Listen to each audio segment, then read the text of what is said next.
Nandini's digital diary ஒரு coffee மட்டும் குடிச்சிட்டு மாசாணி அம்மனை தரிசனம் பண்ண போயாச்சு. பொள்ளாச்சி வந்துட்டு மாசாணி அம்மனை பார்க்கலன்னா எப்படி? அம்பாளுடைய திருப்பாத தரிசனம் பார்த்தது உண்மையிலே ரொம்ப சந்தோஷமாக இருந்தது. ஒரே ஒரு தோசை கீ ரோஸ்ட்டு சாப்பிட்டுட்டு பரம்பிக்குளம் ஃபாரஸ்ட்டில் சுற்ற ஆரம்பித்தாச்சு.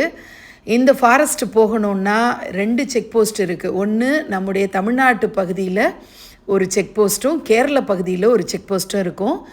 இந்த சிங்கவால் குரங்கு, காட்டு அணில் இது மாதிரி சில மிருகங்களை பார்க்க முடிஞ்சுது. புள்ளி மானினத்தை நிறைய பார்த்தேன். அது கூட்டம் கூட்டமாக வாழக்கூடியது. மான் மருளும் அப்படின்னு சொல்லுவாங்கள்ல, அதோட கண்கள் அவ்வளோ அழகாக இருந்தது. அப்புறம் இந்த மாதிரி 2-3 டேம் பார்த்தேன். அந்த டேமும் ரொம்ப நல்லா இருந்தது. சாம்பா அப்படிங்கிற வகையை சேர்ந்த ஒரு மானினமும் பார்த்தேன். இந்த மரத்தை பற்றி நான் நிறைய சொல்லணும்னு ஆசைப்பட்றேன். அதை தொடர்ந்து சொல்லியிருக்கேன், பொறுமையாக கேளுங்க.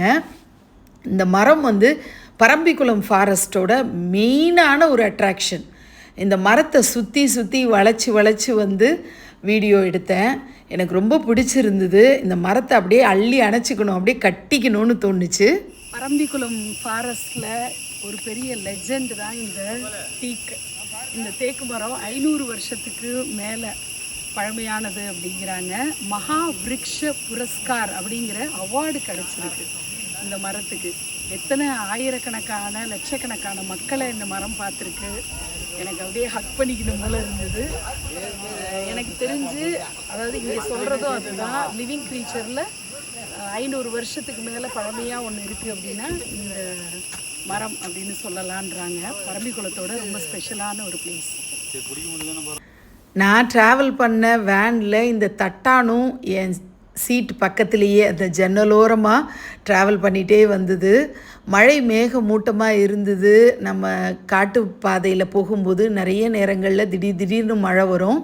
அப்படி வந்ததுன்னா சுத்தமாக சுற்றி பார்க்க முடியாமல் போயிடுமேன்னு நினச்சேன். ஆனால் அந்தளவுக்கு மோசமாக போகாமல் மழை வந்து திரும்ப ரிட்டர்ன் ஆகிற நேரத்தில் தான் வந்ததே தவிர ட்ராவல் டைமில் வரவே இல்லை.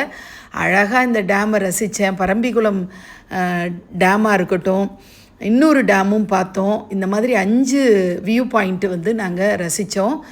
ட்ரைபல் பீப்புளுக்காக, படிப்புக்காக, கல்வியோட முக்கியத்துவம் சொல்கிற மாதிரி ஒரு ஸ்டாச்சு பார்த்தேன். அப்புறம் திரும்ப வர்ற பாதையில் மழை கொட்டுன்னு கொட்டுனது. இந்த மயில் மழையில் நனைஞ்சிக்கிட்டு இருந்தது.